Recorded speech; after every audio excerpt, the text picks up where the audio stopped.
Good morning, everyone. My name is Giovanni Serrano, and I'm a senior in Healthcare's Academy. And today in AG News, we're going to be interviewing Dr. Butcher for a Democratic interview. So, Dr. Butcher is an AP Biology and Human Body System teacher in HCA. He was born in Quantico, Virginia, and raised in Saratoga, California. He is currently 42 years old and has many experience through his education from many different schools. He received a bachelor's from the University of Santa Clara for biology. He also has a master's in biology from the University of Pacific, has a master's in education from UCLA, and has an educational doctorate from the University of Pacific as well. Not only that, but his father was also in the Navy, which is why he was born in a naval hospital. Overall, my group decided to interview Dr. Butcher after taking several of his classes. We were very excited to get an insight of his democratic values. We as students have high respect for Dr. Butcher after taking his classes, as we saw a lot of his passion, being able to not only educate his students, but also show that he actually genuinely cares, which is the reason we work so hard every day in his classes. We believe he believed in our educational skills from the very first day in the beginning and guided us through his broad perspective of the world. So now that we're able to understand his stance and process and idea on biology, we hope to get an insight into his democratic values and views. And once again, thank you everyone. We hope that you enjoy the showcase with Elizabeth Lara.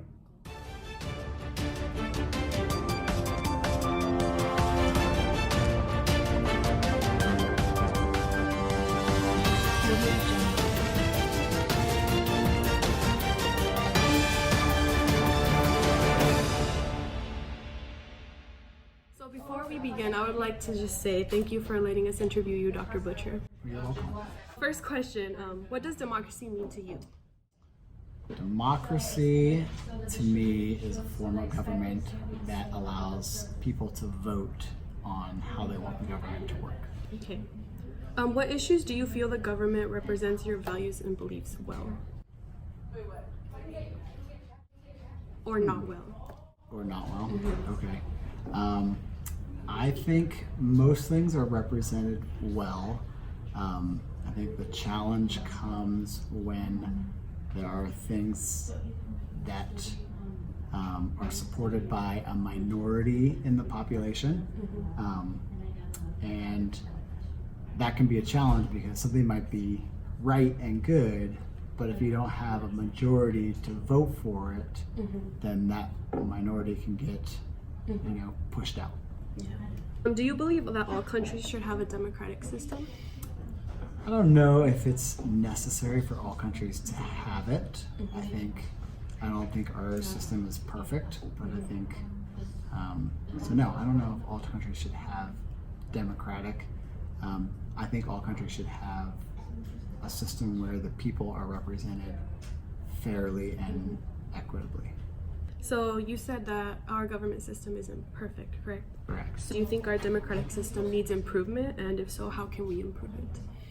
Yeah, I think it does need improvement. I think the hard part about improving it is that it's based on people's values, and sometimes people in power, their values are more self-serving than serving the good of everybody. So I don't know how you fix that. What advice would you give to teenagers today about our government system?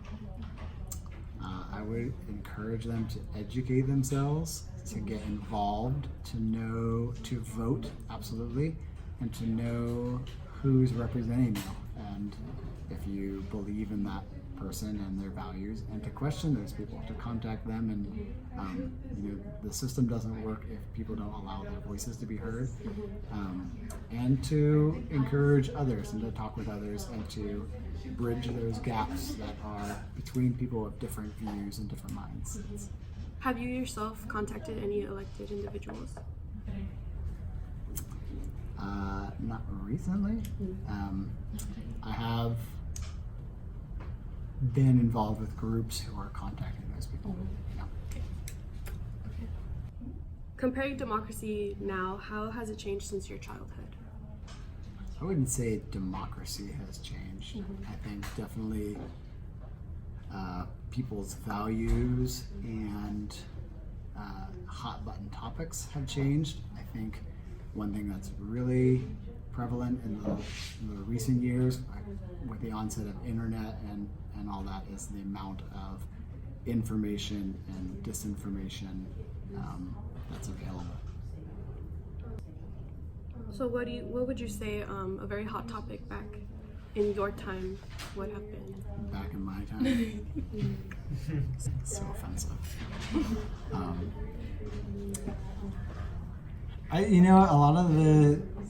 A lot of similar things were big back in my time. Like, I can remember when I first started voting when I was in high school. I think for me, I kind of looked at people's values just like on a morality level. That's kind of where I was as a teenager. But some of the similar issues are there. Hot button things like gun control, abortion. But I think that has shifted in different ways. So it's become less about people's moral values and more about sustaining an organization. Thank you very much for allowing me to interview you, Dr. Butcher. Your opinions are very appreciated. Thank you. You're very welcome. Once again, we're all really grateful for having Dr. Butcher take time out of his week to actually give us a democratic interview. Throughout the whole interview, Dr. Butcher really emphasized the point that teenagers, and in reality, everyone should be getting themselves informed about the democratic system that is going on in the US.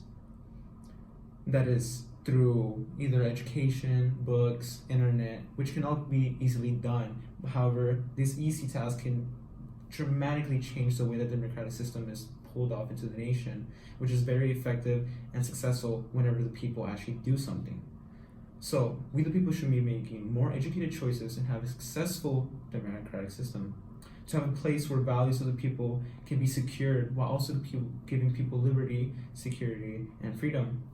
He does not just want a single citizen to feel as if they are not part of this nation, a place where everyone can make a difference. He wants everyone to have the confidence and on their own stands through educated votes. This can only be done through actions of the citizens taking responsibility to not just get their own votes, but to make votes that represent their own values and beliefs. As democracy only works if the people make it work. I hope that everyone can really take something from this interview and get a bigger insight of the nation and really change the world. Thank you for having us, and we'll see you next time in AG News.